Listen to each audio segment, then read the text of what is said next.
Lorsque j'avais 6 ans, j'ai vu, une fois, une magnifique image dans un livre sur la forêt vierge qui s'appelait « Histoire vécue ». Ça représentait un serpent bois qui avalait un fauve. Voilà la copie du dessin. On disait dans le livre, les serpents bois avalent leur proie tout entière, sans la mâcher.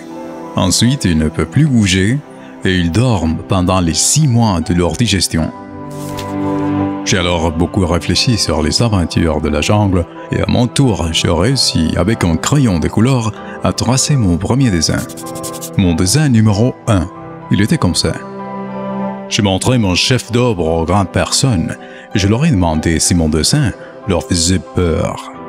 Ils m'ont répondu « Pourquoi un chapeau ferait-il peur ?»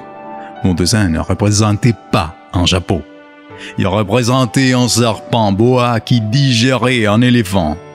J'ai alors dessiné l'intérieur du serpent bois afin que les grandes personnes puissent comprendre. Ils ont toujours besoin d'explications. Mon dessin numéro 2 était comme ça. Les grandes personnes m'ont conseillé de laisser de côté les dessins des serpents bois ouverts ou fermés et de m'intéresser plutôt à la géographie, à l'histoire, au calcul et à la grammaire. C'est ainsi que j'ai abandonné à l'âge de 10 ans une magnifique carrière de peintre. J'avais été découragé par l'insuccès de mon dessin numéro 1 et de mon dessin numéro 2. Les grandes personnes ne comprennent jamais rien toutes seules.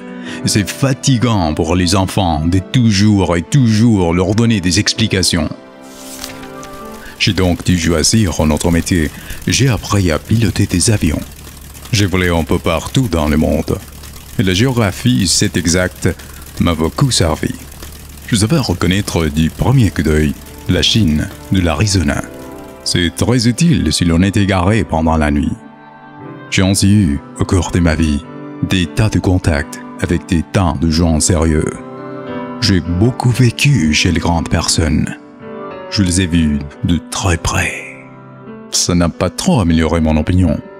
Quand j'en rencontrais une qui me paraissait un peu lucide, je faisais l'expérience sur elle de mon dessin numéro 1 que j'ai toujours conservé. Je voulais savoir s'il était vraiment compréhensif.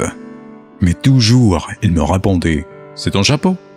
Alors, je ne lui parlais ni de serpent bois, ni de forêt vierge, ni d'étoiles.